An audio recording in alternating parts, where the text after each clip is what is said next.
everyone. I'm Pat Cosentino, the Superintendent of Regional School District 12, which is Roxbury, Bridgewater, and Washington.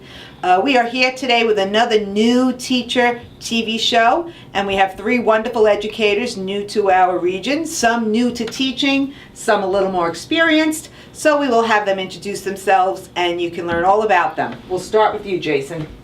My name is Jason Molly, and I'm really happy to be here in Region 12. I live in Chester, Connecticut, but I'm looking forward to moving closer to this area to be near family. Great. What do you teach?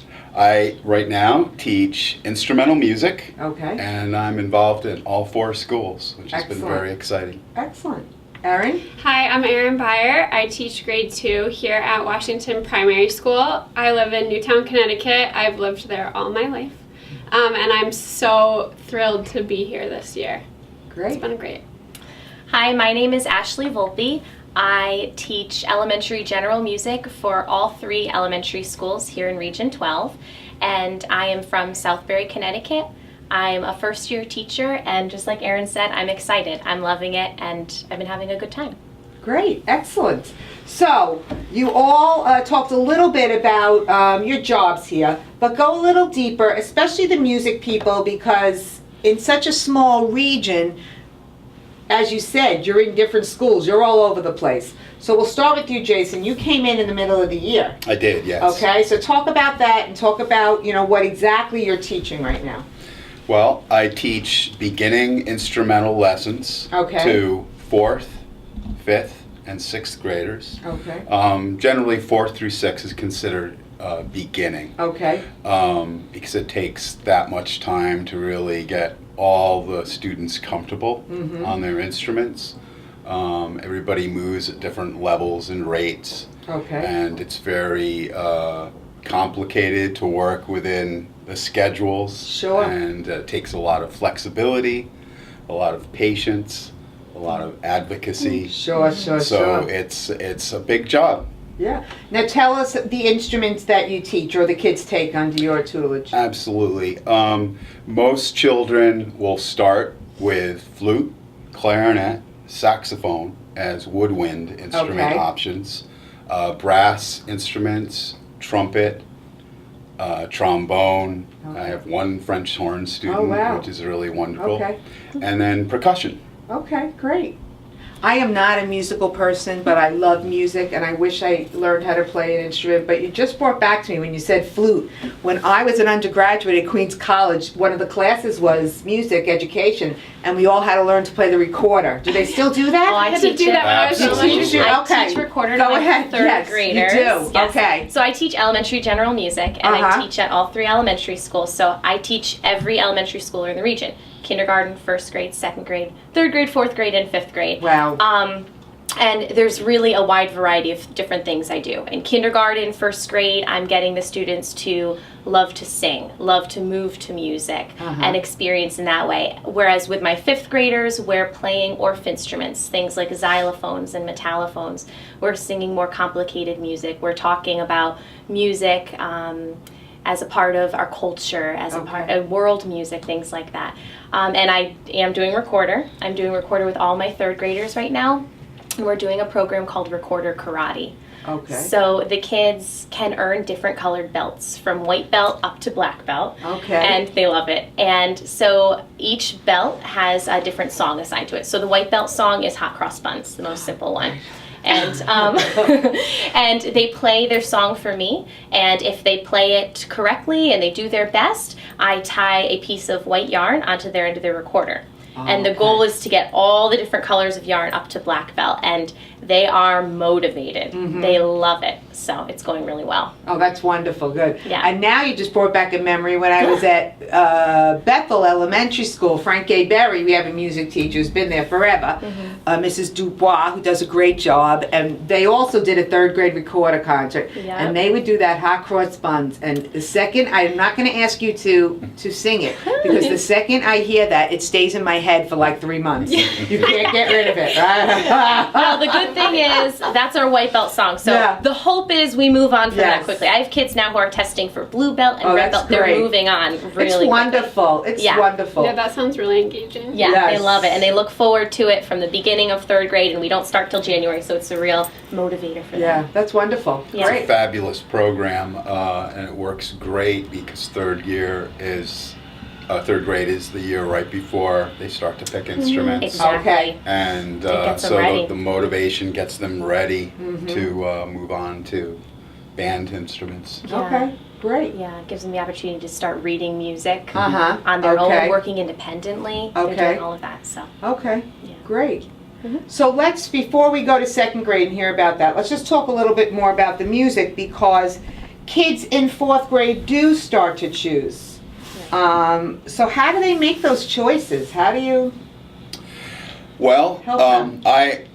coming from other districts that Yes. I've worked in, I've been trying to kind of figure out how to blend what my experience in the profession has been and how things are done here.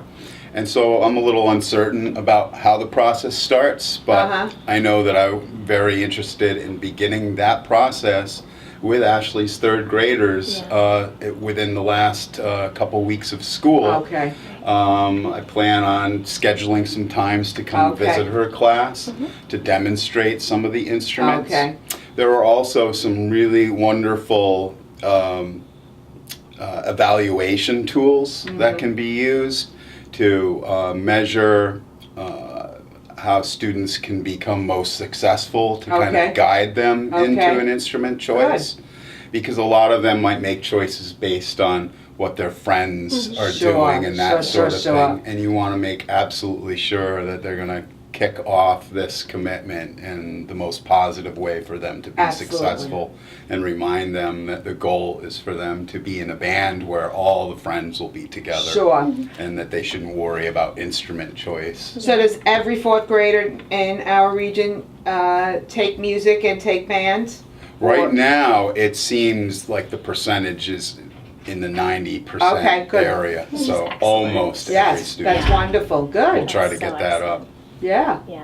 Great. So, Erin, you're our only classroom Yeah, teacher my- here at WPS, and Yeah. Erin is the most enthusiastic teacher you Oh, ever want to meet. She's thanks. doing a fabulous Thank job. you. We got a beautiful letter about you I know, from made me cry. yes, the Gun That's really Library. I can't. Jean is her first name. I can't remember. Chapin. Chapin. That's Mm-hmm. right. Who wrote a beautiful letter because her grandson. Yeah, is in Cade, your her, class. yes, he's in my class. So, So. that was such a lovely surprise. But I feel like that was, now we're in April and the months are starting to fly by, but I just felt like that, I don't know, it really spoke to how much I love my classroom and how we've worked so hard as a class to really build a community. And so maybe I should just tell you a little bit about Yes, our day. absolutely. I'd love to hear it. Like walk through a day in 2nd grade. So in the morning we start with morning meeting, which I think is a district-wide initiative this year. A lot of us went to the responsive classroom training. A lot of classroom teachers and special ed teachers and administrators went to responsive classroom training over the summer, which is a week-long workshop, and it really speaks to teaching the whole child, socially, intellectually, developmentally.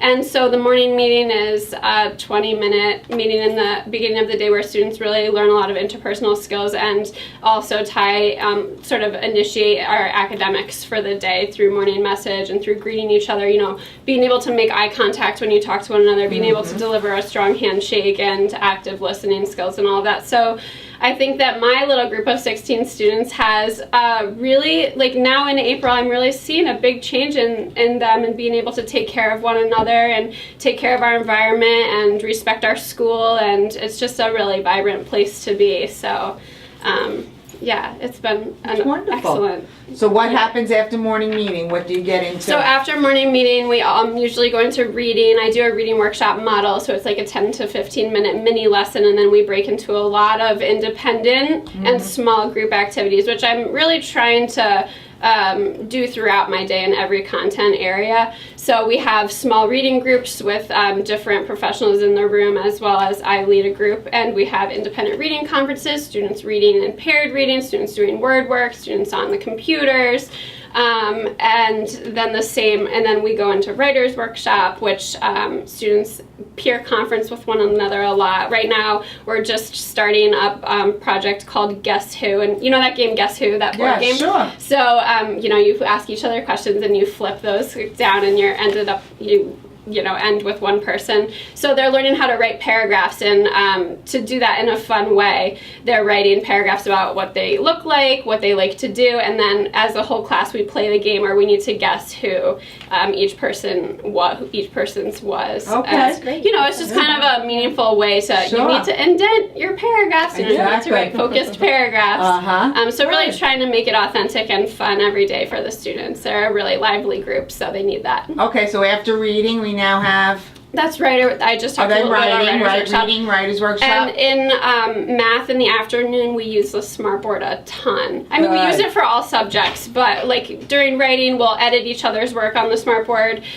But in math, we play a lot of really cool interactive games, and a lot of the math programs that we're piloting have excellent interactive tools. So we have a whole system down. I have a tin of popsicle sticks, and the students take turns picking out a stick, and then that student goes up and interacts with the Smartboard, and it's really motivating. Sure, super wonderful. engaging. Yeah. But I figured out a trick. So now that, because you can have 2 students up at the Smartboard at one time, but all the other students are sitting there. So now all the other students have their little personal whiteboards, and they also respond to whatever the student at the Smartboard's doing. And then I say, okay, reveal, and everybody holds it up.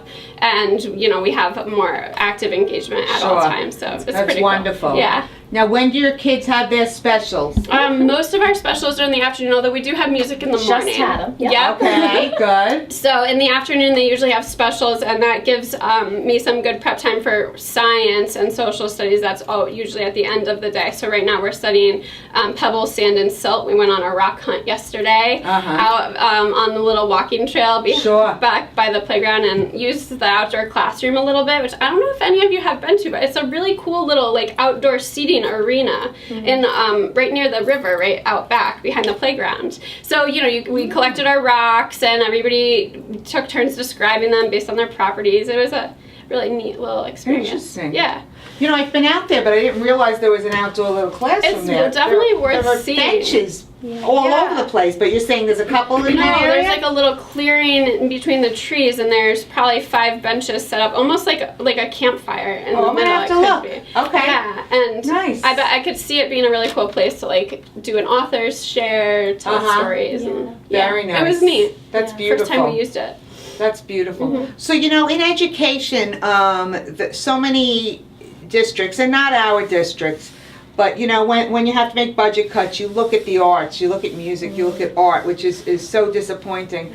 But talk about how your program enhances the regular educational program. Yeah. Well, I'll take this. Yeah. Music education gives students an opportunity to be creative, and it gives students an opportunity to express themselves. And it's part of lifelong learning. My students, not all of them are going to become musicians. In fact, few of them probably will, and that's okay. But I want them to leave school having an appreciation of music, and definitely understanding how it fits into our culture as well. And certainly there's the opportunity for myself as an elementary general music teacher to collaborate with classroom teachers and see what they're doing and see how I can incorporate that into my classroom. So there is a connection. And yeah, I can attest to that because my students come back from music still singing your songs throughout the day. I'm learning them. I've got them done. Yeah, you'll know them by the concert. So there's a great connection, and it just enriches their lives and their day-to-day, and they're so inherently musical. Kindergartners come in and they're just moving and singing, and they're moving and singing all day. Right. And to have them come in twice a week for half an hour and say, okay, you can do this now. Let's just have fun, and let's move, and let's sing, and let's experience music. And so it's great. It's great. Wonderful. You want to add anything, Jason? Just that I absolutely agree with everything you have to say. it's, you know, I talk to the kids all the time about this is a full body and mind experience, and it connects to just being healthy. Sure. Healthy in ways that will benefit all learning. But I will speak a little bit extra about that we must make sure that we offer opportunities for children to discover that music or any of the arts may be their lens by which Their place to shine. their place to shine. And I mean that for children who may have difficulties in the academics, and it's a part in their day where they can shine and build confidence Right. to get back and work hard at other things that they may struggle in. And also we owe it to any child that lives in our communities to that this might be their calling. Right. And we're better than in the public school to unwrap that calling. Sure, absolutely. I want to bring up something that, and talk a little bit about some of the issues that you face, because I know you're new to our district and you're really having some space issues. And you travel to 4 schools, you travel to 3 schools. You know, as somebody who's new and, you know, is not going to get into the politics of a consolidated school, I mean, what would you think if there was a music area with a band area and a chorus area and you're in one school or one location? What does that, you know? There are things that I would like to do that it's more difficult to do because I am a traveling teacher. So, I mean, I always have to think about when I plan for things, making 3 of everything. Right. And I'm sure you feel that too, Jason. Yeah, so, I mean, having one music space would be amazing and Right. would definitely allow me to feel a little bit at home and more comfortable in one space and provide more opportunities for the students because, you know, there are some things that I say, oh, I don't know if I'm going to be able to do that because I don't know how many trips can I take out to the car before I have Sure. to teach. So, Sure. yeah. Certainly all those resources would be advantageous for everyone involved, and I'd be the first one to make a list for you.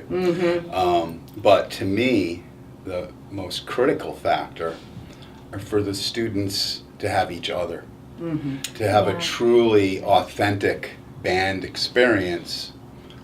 We talk about that when we see kids pick up that energy for the first time of being part of a large group of musicians, which is the hook to Right. get them to want to continue. Sure. It's difficult to really feel what band is when you have a group of 15 to 20 children with lots of gaps, and Sure, you know, sure, you, sure. you want them to choose the instruments that they want to play, and sometimes those choices leave you with no flute players Right. or not enough trumpet players. Sure. Whereas if we were able to bring all the children together sooner, Right. then we might keep 5th graders interested in wanting to continue Sure. to grow the program. Absolutely. So that by the time they're juniors and seniors, there are more kids involved in the concerts. All the great opportunities to become involved going to regional and all-state festivals, Sure. which are elevated honor situations for students, some of which may go on to go to college for Right. music, or others who are just looking for some of those community experience Yes. credits that are so important for secondary students to have Right. on their resumes. Right. Yeah, So absolutely. it's really, you have to look at the advantages from I'll say 4-12 situation, but really the fine work that Ashley does, it starts in kindergarten. Absolutely. It's all a vertical process. And it's really important as we get smaller and smaller to really think about how do we keep a school system with as many opportunities for kids in music, in art, in technology, in math and science, etc. you know, and still be viable as we move forward. So, you know, it's something that we're wrestling with. But I think it's important that parents hear, it's hard to be in 4 schools. It's hard to be in 3 schools. You're running, you know, it's in the car, oh, I left it here, oh man, where's, you know, it's difficult. You know, you don't have a cohesive program when you do that. And there's also a lot of time you're not in buildings, you're driving, right? Driving around. So it's just something to consider for those of you out there who are thinking about the possible options. It's good to hear from staff members. Let's get back to 2nd grade. Tell us your favorite author. Well, let's see. That's so hard. There's so many excellent children's authors, but I do love Roald Dahl. And I know that a lot of the upper elementary teachers use Roald Dahl, and students, you know, read a lot of his books as independent reading. But I'm thinking of reading Charlie and the Chocolate Factory as a read aloud for students. We're about to start a unit on fairy tales. Okay. And I mean, Charlie and the Chocolate Factory isn't a fairy tale, but I think I can fit it in because it's very whimsical. Absolutely. And, so I think the students will really enjoy it. So he's one of my all-time favorites. That's great. Yeah. That's great. Tell us, does your class have any, or the 2nd grade have any trips going on or anything? We have coming 2 up? really exciting trips. Actually, we're pumped because today the Washington Garden Club is coming to plant with us, but they funded our field trip to Flanders on April 23rd. So we'll have a chance to, you know, the students will have a chance to meet them today and have a face to put with, you know, the people who funded our field trip that's coming beautiful. up. So then afterwards, when we get back and we write thank you notes to them, it will be a lot more meaningful. They would have, you know, spent some face time with them. So we have that coming up on April 23rd, and we're going as a grade level, the 2nd grade level district-wide, to the Maritime Aquarium on May 16th. Very nice. Yeah, we did a social studies unit on Alaska, really comparing what our life here is like with people in Alaska, and that was kind of the lens that we studied Alaska through. So we're going to see the IMAX on Alaska at the very Maritime. nice. So that's going to be wonderful. Yeah, so we're good. really excited about that. Spring, I mean, it's such like a lively time. I feel like Yes. our classroom is really like refreshed again. You know, in January you kind of get like a little bit, but now we're starting to pick up momentum again. And, Good, that's wonderful. So now I asked the music teachers, let me ask you, as a new teacher, how hard is it to be the only 2nd grade teacher in one school? While they were talking, I was thinking through this. So the days that I get to spend with the 2nd grade team, so the 2 Booth and Burnham and myself, are invaluable to me. I can't tell you how I look forward to them. Like, just the chance to collaborate and plan units together and sketch out our scope and sequence and, you know, share student work and compare my students' work with theirs. Like, if I could do that every day, the many questions that I have for them, like I'm chatting them on Gmail all the time. So it would be really nice to have them here, and I value them so much. So Absolutely. it would definitely be special to be all in one building, Right. and kind of unique that we're not, you know. Yeah, absolutely. It's just something to think about. Okay, so tell us a little bit about your lives personally, whatever you want to tell us, like about your family, or where you went to school, or what you like to do on the weekends, anything. Well, something that I thought of while I'm surrounded by music is that I've just picked up the violin. Oh, Nice. Yeah. So I'm taking lessons again and practicing a lot. Awesome. Yeah, so Good. that's been really exciting. And I'm getting married in September. Oh, very So exciting. that's my outside life right now. That's a big. lot of planning. A lot of planning. Good for you. Yeah, we'll start to look for a place to live sometime in the next few months. So, you know, Very what nice. towns should we look in and all of that. It's exciting. Excellent. Yeah. Well, if you're going to have kids, we want you to move up to Region 12. We're looking for young people who are going to have families. So, Not just yet, but okay, well, keep it in mind, Erin. Keep it in mind. I'll keep it in mind. Ashley, Well, I went to school at UConn. That's where I got my undergraduate congratulations, degree. And then- Huskies. won Yes, last Yes. night. and that's what I was just Yeah. gonna say. I was watching the Lady Huskies last night, winning, which was awesome. I'm a big sports fan. I like watching the UConn women basketball team. I'm a New York Jets fan. Okay. I'm also a New York Yankees fan, so Okay. I like watching sports. I like being outdoors, hiking. You can find me in the summertime at Sleeping Giant, usually hiking. That's where something I like went that. to Quinnipiac. Oh yeah, right right there. there. Yep. So yeah, I like being outdoors. Of course, I love music, so Yes. I'm always listening to music. I'm a classical violinist, so I do a lot of playing, playing weddings over the summer and things like Oh, that. very Playing nice. with quartets and whatnot. So yeah. Beautiful. Jason? Well, personally, from my music side, my principal instruments are woodwind, so saxophone, flute, clarinet. But I also play a lot of folk instruments, stemming from Irish folk music. Okay. And I'm also extremely involved, and have been since I've been 12 years old, with something that's fairly unique to Connecticut, which is playing the fife, and I'm being a member of Fife and Drum Corps. Oh, okay. And so my entire family is also involved in this. My wife also grew up in the Fife and Drum Corps community, and we now have our 4 children all involved. My 2 daughters play fifes, my sons play drums.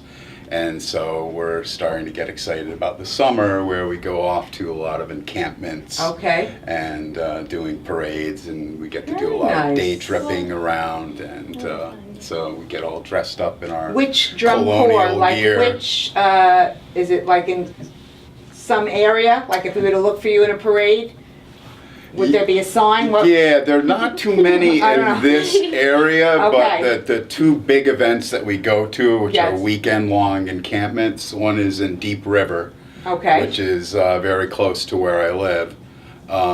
It's called the Deep River Ancient Muster, and Okay. it's the largest event of its kind in the world. And then there's, and that's in July, and then there's another pretty large event in Westbrook. Okay. It's the last weekend of the summer. Very nice. Yeah, so that keeps us busy. Yeah, absolutely. We'll have to check you out at Yeah. some point. That's great. So one of the reasons I love doing these shows is because you hear about the teachers and their, different perspectives and their different interests, which you don't always get to hear. We're all running like crazy people most of the time, especially you guys who are in more than one school. You pass them, hi, how's it going? And you keep going. So this was great, and you're all Thank you. doing a fabulous job. Thank you. We hear only wonderful things about you from the administrators and the teachers and the parents and the kids. So keep up the great work. Welcome to Region 12, and I'm glad you're finishing your first year, and you too, welcome aboard. Thanks so much. And we Thank look you. forward to great things. I hope that you have enjoyed this show. We are going to be doing a lot more shows. I thank Karen Files, who is behind the camera today. And keep watching Region 12 TV, and we'll see you soon.